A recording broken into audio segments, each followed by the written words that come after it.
November 23, 1943, 22:47 hours, 8,000 feet above the German countryside. Hauptmann Klaus Weber adjusts his oxygen mask, peering through the cockpit of his Messerschmitt Bf 110. Thick clouds swallow his night fighter whole. No moon, no stars, perfect hunting weather, or so he believes. The radio crackles. Ground control reports Allied bombers approaching from the west. Weber banks left, following vectors toward the invisible enemy. His radar operator hunches over primitive Liechtenstein equipment, scanning for contacts. Nothing. Weber frowns. Where are they? A shadow materializes from the cloud wall ahead. Massive, twin-engined, American markings gleaming in the darkness. The Northrop P-61 Black Widow has been watching him for 3 minutes. Weber's blood freezes. How did it find him? How did it approach unseen through solid clouds? His Liechtenstein shows empty sky. The American fighter's nose erupts in cannon fire. Weber never understood what hit him. In his final moments, he witnesses something impossible. An enemy that sees through darkness itself, guided by invisible eyes that penetrate cloud, fog, and night with mechanical precision. This encounter would be repeated thousands of times across European skies as German pilots discovered their enemy possessed something beyond their comprehension. The year 1940 marked the beginning of an invisible war within the war. While Messerschmitts and Spitfires dueled over the English Channel in broad daylight, scientists on both sides of the Atlantic raced to perfect a technology that would revolutionize aerial combat forever. Radar, radio detection and ranging, had already proven its worth during the Battle of Britain. The towering chain home stations along England's coast gave Fighter Command precious minutes of warning as German formations approached. But these massive installations were earthbound giants, capable of detecting aircraft at distance but powerless to guide fighters through the darkness that shrouded most of the war's deadliest encounters. German night bombing campaigns over London, Coventry, and other British cities revealed a critical weakness in Allied defenses. RAF Hurricanes and Spitfires, masters of daylight combat, became helpless wanderers in the black void of night. Ground controllers could vector them toward general areas where German bombers operated, but final interception required visual contact, an almost impossible task in wartime conditions. Searchlights swept desperately across empty sky, while German Heinkels and Dorniers delivered their deadly cargo with near impunity. The Luftwaffe's night fighters, equipped with primitive but functional Liechtenstein radar sets, dominated European skies after sunset. By 1941, the strategic situation had shifted dramatically. Germany's invasion of the Soviet Union stretched Luftwaffe resources thin, while American entry into the war following Pearl Harbor promised an avalanche of new aircraft and technology. But quantity alone would not determine victory in the night sky. The side that mastered radar-guided interception would control the darkness, and control of the darkness meant control of strategic bombing, the weapon both sides believed would ultimately decide the war's outcome. British scientists at the Telecommunications Research Establishment worked frantically to miniaturize radar equipment for airborne use. Their early AI, airborne interception sets showed promise but remained bulky, unreliable, and limited in range. German engineers faced similar challenges with their Liechtenstein systems. Both nations understood that whichever solved the technical problems first would gain an enormous advantage in the expanding night war. The race intensified as Allied bombing campaigns against German industrial targets increased in scale and frequency. Meanwhile, across the Atlantic, American scientists approached the radar problem with fresh perspectives and unlimited resources. The Massachusetts Institute of Technology's Radiation Laboratory, established in October 1940, brought together the brightest minds in physics and engineering. Their mission seemed impossible: create radar systems small enough to fit in fighter aircraft, yet powerful enough to detect targets through clouds, rain, and darkness at ranges sufficient for effective interception. The German pilots who dominated European nights had no idea that their supremacy was about to end in the most dramatic fashion imaginable. The MIT Radiation Laboratory represented American industrial might focused on a single objective. Located in a converted warehouse in Cambridge, Massachusetts, this facility would ultimately employ over 4,000 scientists, engineers, and technicians working around the clock to solve radar's most pressing challenges. Unlike their European counterparts, who faced constant bombing raids and material shortages, American researchers enjoyed unlimited funding, abundant raw materials, and protection from enemy interference. This advantage would prove decisive in the technological arms race that few recognized as the war's most critical battlefield. Dr. Luis Alvarez, a future Nobel Prize winner, led one of the laboratory's most secretive projects. His team tackled the fundamental problem that had stymied radar development since its inception, creating a system that could simultaneously detect targets and guide weapons to destroy them. Previous radar sets required operators to interpret fuzzy blips on primitive cathode ray tube displays, then relay targeting information to pilots who might lose contact during the final approach. Alvarez envisioned something revolutionary, a radar system that would paint a detailed picture of the sky showing friendly and enemy aircraft as distinct contacts that pilots could track and engage with unprecedented precision. The breakthrough came in 1942 with the development of the SCR-720 airborne radar system. This compact marvel weighed just 230 pounds, light enough for installation in fighter aircraft without compromising performance or armament. More importantly, it operated on a higher frequency than existing systems, providing dramatically improved resolution and target discrimination. Where German Liechtenstein sets produced vague indications of aircraft presence somewhere in a general area, the SCR-720 painted precise pictures showing exact range, bearing, and altitude of multiple targets simultaneously. American pilots would no longer grope blindly through darkness hoping for visual contact. They would hunt with electronic eyes that never blinked, never tired, and never lost their prey. Security around the SCR-720 program exceeded that of many atomic bomb projects. Military censors suppressed all references to American radar capabilities in news reports and pilot interviews. Captured enemy equipment was studied intensively to ensure American systems remained technically superior. German intelligence, despite extensive efforts, never grasped the true extent of Allied radar advancement. They assumed American night fighters relied on ground-controlled interception techniques similar to their own, never suspecting that individual aircraft carried detection equipment surpassing their best ground-based installations. Production of SCR-720 equipped fighters began in earnest during 1943. The Northrop P-61 Black Widow was designed specifically around the new radar system, its spacious nose housing the antenna array and operator position. Douglas P-70 Havocs, converted from A-20 attack bombers, provided an interim solution while P-61 production ramped up. Both aircraft types began arriving in European and Pacific theaters during late 1943, their crews sworn to absolute secrecy about their capabilities.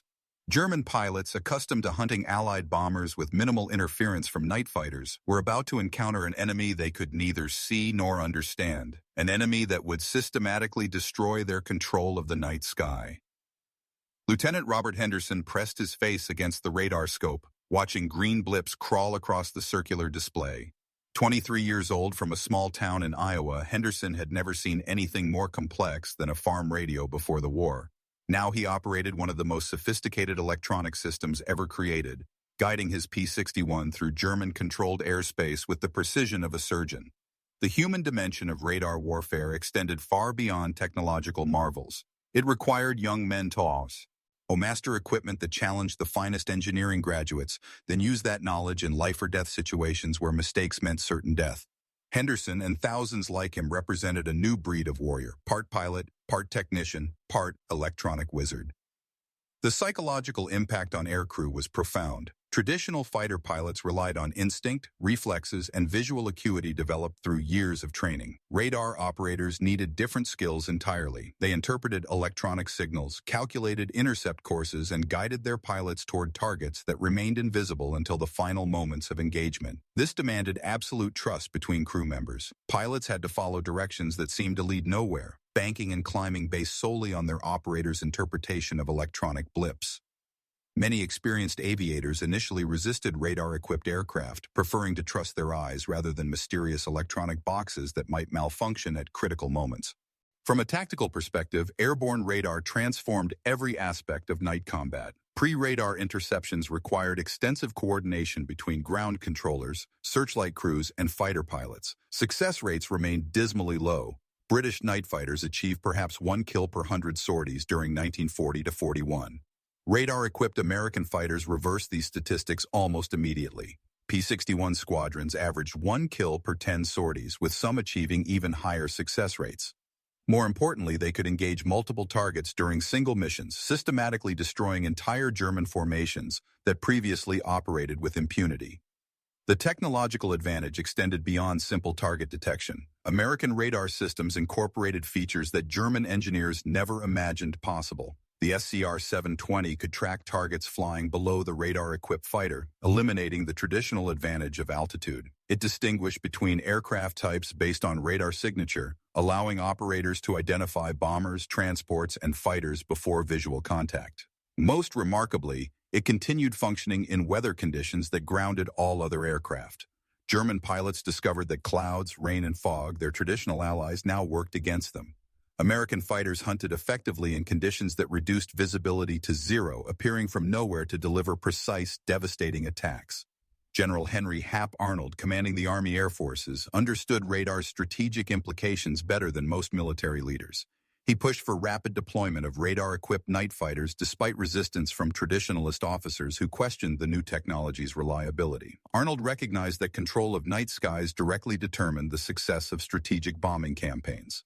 If German night fighters continued destroying Allied bomber formations, the combined bomber offensive would fail, potentially prolonging the war by years. Conversely, if American radar fighters could eliminate German night defenses, round-the-clock bombing would become feasible, accelerating Germany's industrial collapse.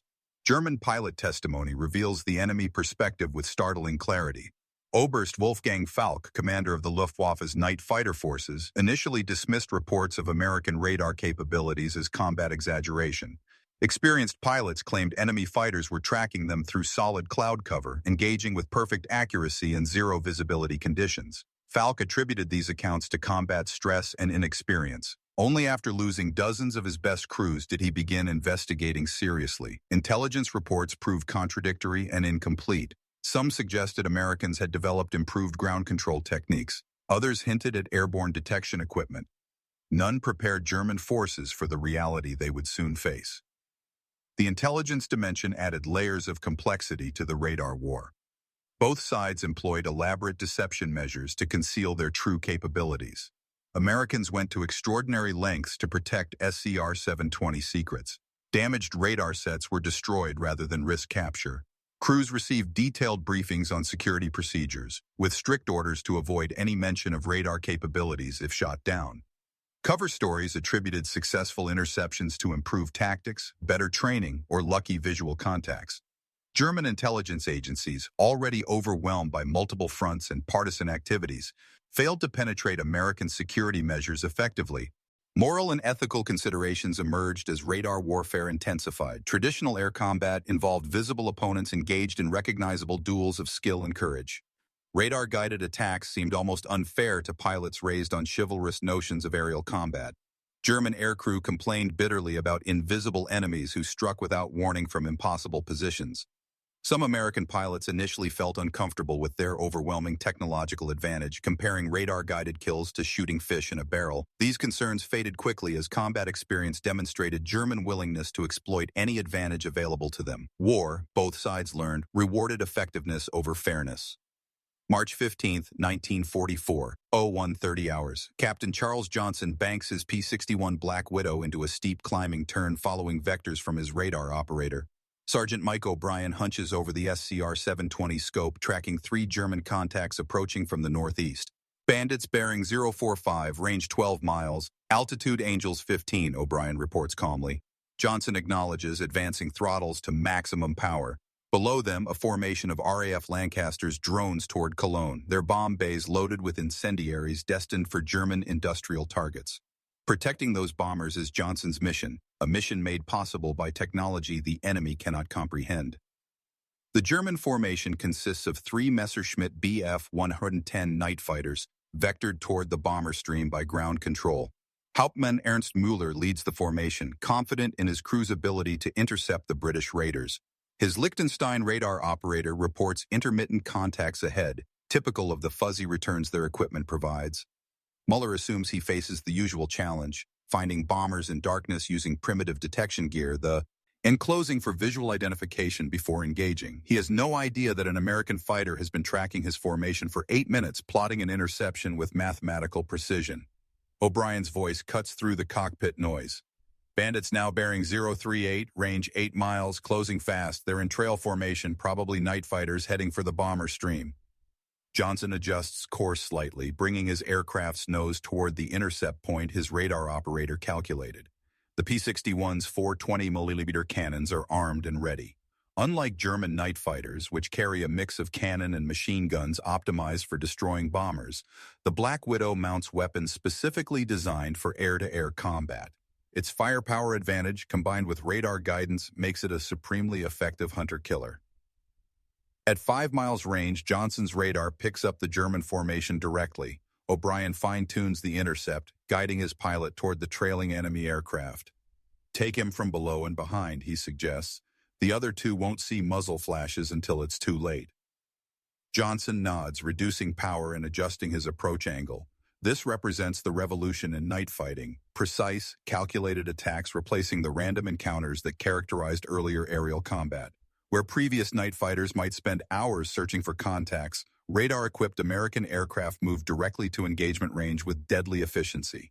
The moment of contact arrives at 01:47 hours. Johnson's first burst catches Muller's wingman completely by surprise, the German pilot never knowing death approached from behind. Cannon shells tear through the Bf-110's fuselage, igniting fuel tanks and ammunition. The aircraft explodes in a brilliant fireball that illuminates the sky for miles. Muller and his remaining wingman bank desperately, searching for their attacker. They see nothing. Johnson has already maneuvered for his second attack, guided by O'Brien's precise radar tracking. The age of invisible air combat has begun, and German pilots find themselves hopelessly outmatched by an enemy they cannot detect, cannot track, and cannot escape. The systematic destruction of German night fighter forces accelerated throughout the spring of 1944. Squadron after squadron of American P-61s and P-70s arrived in European theaters, their crews eager to test their revolutionary equipment against veteran German pilots. Initial encounters followed predictable patterns. German fighters approached Allied bomber streams using traditional tactics, only to discover American radar fighters waiting in ambush. Kill ratios that favored the Luftwaffe since 1940 reversed dramatically. Where German night fighters once destroyed 10 Allied aircraft for every loss, American radar fighters achieved 20-to-1 kill ratios in their favor. Oberst Wolfgang Falk finally grasped the magnitude of his predicament during April 1944. Intelligence reports flooding his headquarters painted a consistent picture of impossible enemy capabilities. German pilots described American fighters that appeared from nowhere, engaged with perfect accuracy and zero visibility, then vanished before retaliation became possible.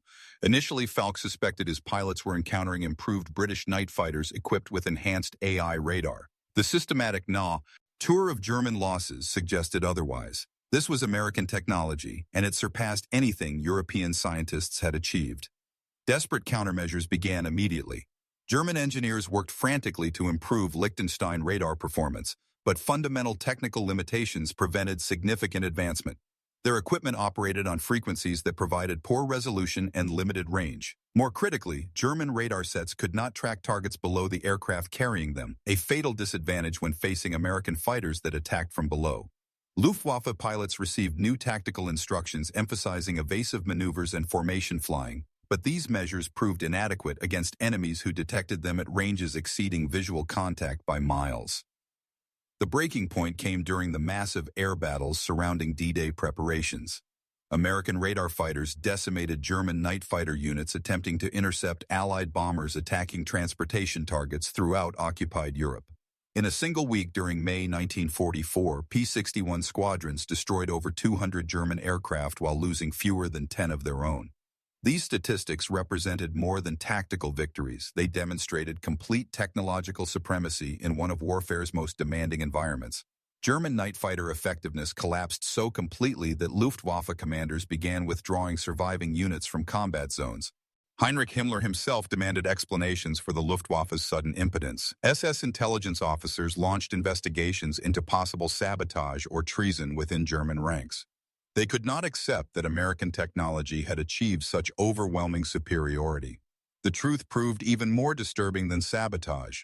Germany had fallen behind in the technological race that would determine the war's outcome. American industrial capacity, scientific expertise, and unlimited resources had produced weapons systems that rendered German equipment obsolete overnight. The night sky, Germany's last sanctuary, had become a killing ground where their finest pilots faced inevitable destruction.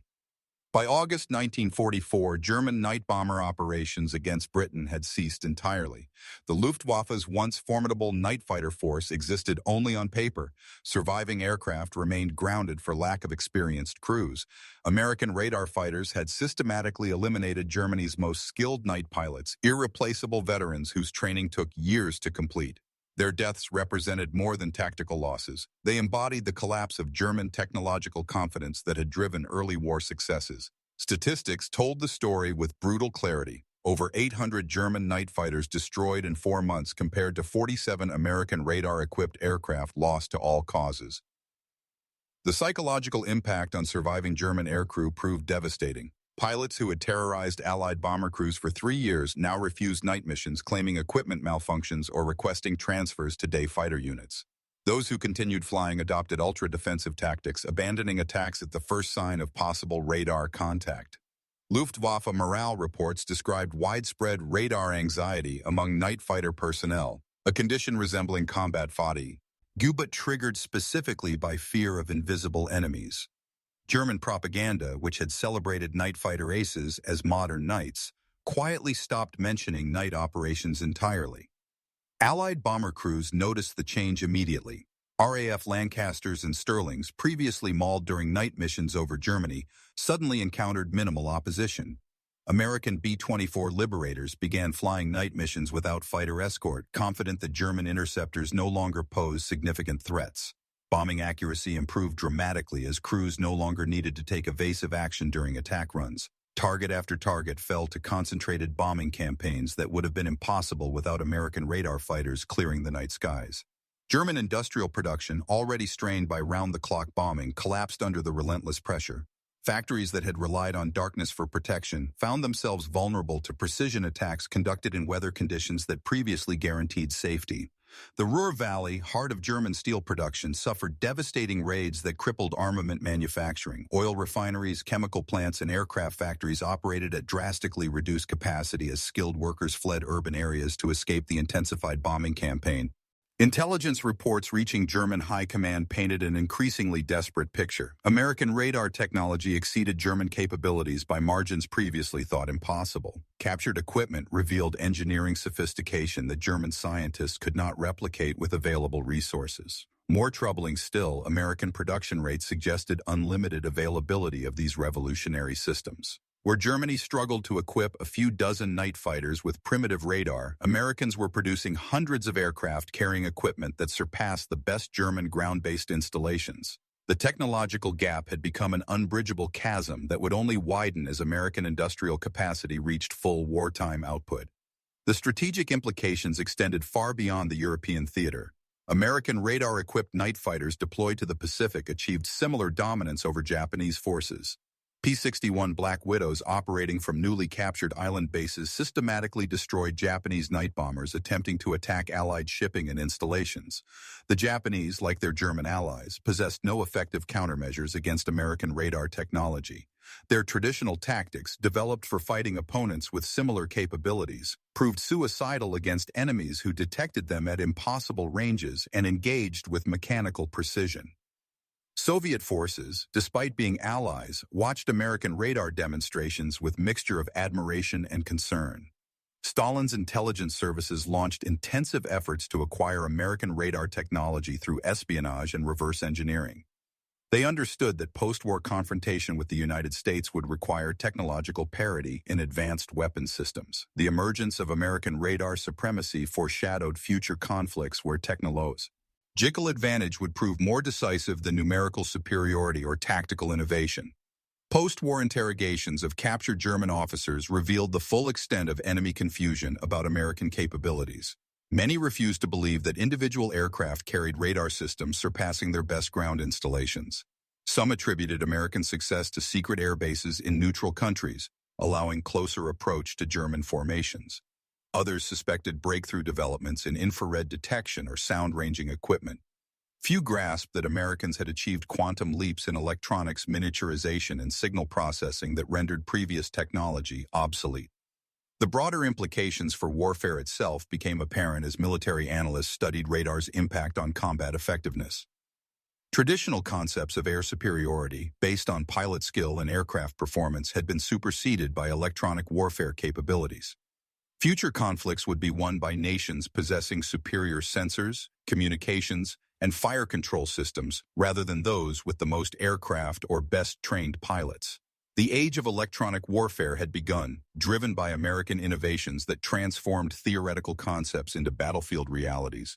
German attempts to develop countermeasures continued until war's end but achieved limited success. Their window chaff dispensers created temporary confusion in Allied radar systems but could not overcome fundamental technical advantages. Electronic jamming efforts proved ineffective against frequency-agile American equipment. Most significantly, German scientists never solved the miniaturization problems that allowed Americans to install sophisticated radar systems in single-seat fighters. By 1945, the technological gap had grown so wide that German engineers estimated 10 years of intensive development would be required to match American capabilities, time Germany no longer possessed. The invisible revolution that transformed night skies over Europe represented more than technological advancement. It embodied the triumph of scientific method over traditional military thinking. While German forces relied on veteran pilots and time-tested tactics, American researchers applied systematic analysis to warfare's most challenging problems. Their success demonstrated that superior technology, properly applied, could overcome numerical disadvantages and tactical experience with devastating effectiveness. The radar war proved that future conflicts would be won in laboratories and factories as much as on battlefields. The human cost of this technological revolution extended beyond combat casualties. Thousands of young Americans mastered complex electronic systems under extreme pressure, developing skills that would transform post-war industries. Their German counterparts, trained in traditional flying techniques that radar rendered obsolete, faced career extinction as their hard-won expertise became worthless overnight. The shifting nature of required skills foreshadowed future military developments where technical knowledge would prove more valuable than physical courage or flying ability. Perhaps most significantly, the radar war established patterns that would define military competition for decades. Nations investing in advanced technology gained overwhelming advantages over those relying on conventional approaches. The scientific-industrial complex that produced American radar superiority became the model for Cold War weapons development, where technological edge determined strategic balance. The invisible eyes that guided American fighters through European darkness evolved into the electronic systems that would shape modern warfare. Today, as military forces worldwide depend on satellite navigation, electronic sensors, and computer-guided weapons, the lessons of 1944 remain relevant. The German pilots who died in confusion, never understanding how their enemies found them, represent all warriors who failed to adapt to technological change. Their American opponents, young men who learned to trust electronic signals over human instincts, pioneered the fusion of man and machine that defines contemporary combat. In the darkness above Germany, the future of warfare was born, invisible, precise, and utterly unforgiving to those who failed to embrace its revolutionary possibilities.